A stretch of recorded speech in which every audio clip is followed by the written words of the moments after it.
The man who got evil named after him never called himself evil. He called himself realistic. Niccolò Machiavelli watched Florence tear itself apart through naive, idealistic leaders who got betrayed, exiled, or executed for believing people were better than they actually are. So he wrote a manual on how power actually works, not how we wish it worked.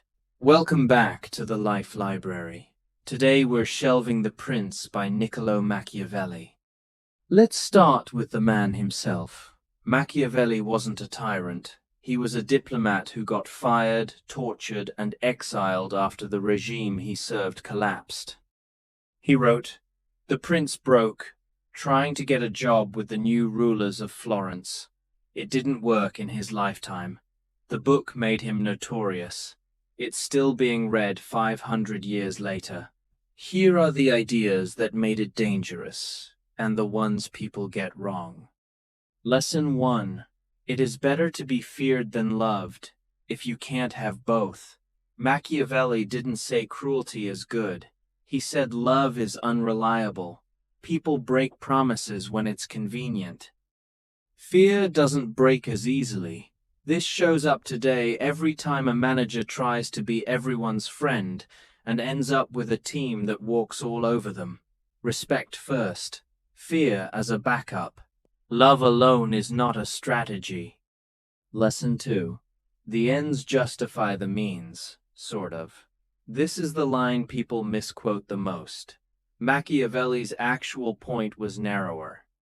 A leader has to be judged by results, not by whether every individual action looked nice along the way. Politics, business, and survival sometimes force ugly trade-offs. Pretending they don't exist doesn't make you virtuous. It makes you unprepared. Lesson 3. Appear virtuous. Be ready to not be. This is the one that earned Machiavelli his reputation. He argued a leader should seem honest, generous, and merciful, because people judge you by appearances long before they judge you by results. But he also said, you have to be willing to break that image the moment circumstances demand it. Reputation is a tool, not a constraint. Lesson 4. Fortune favors the prepared, not the lucky. Machiavelli compared fortune to a river that floods without warning. You can't stop the flood. You can build the levees before it arrives. People who look lucky in a crisis usually did boring prep work long before anyone was watching. Lesson 5. New power is fragile. Protect it differently than old power. A ruler who inherits power has built-in loyalty. A ruler who just seized it has none. Machiavelli's advice for new leaders was blunt.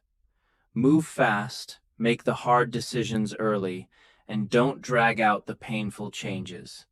A slow transition invites rebellion. A fast one gets forgiven once people see stability.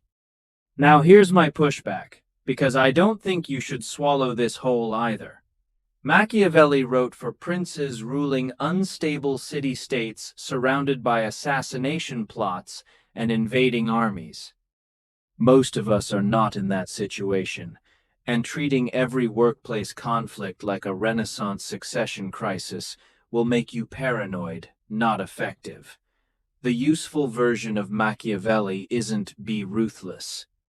It's be honest about how power actually works, instead of pretending good intentions are enough to protect you. See people clearly. Plan for bad actors without becoming one yourself. So here's the real question this book forces you to ask. Where in your life are you relying on people's goodwill instead of building a plan that holds up if that goodwill disappears? I'd love to hear your take in the comments, especially if you think Machiavelli gets too much credit or not enough. Next time, we're going back to the 48 Laws of Power for Law 3. Conceal your intentions.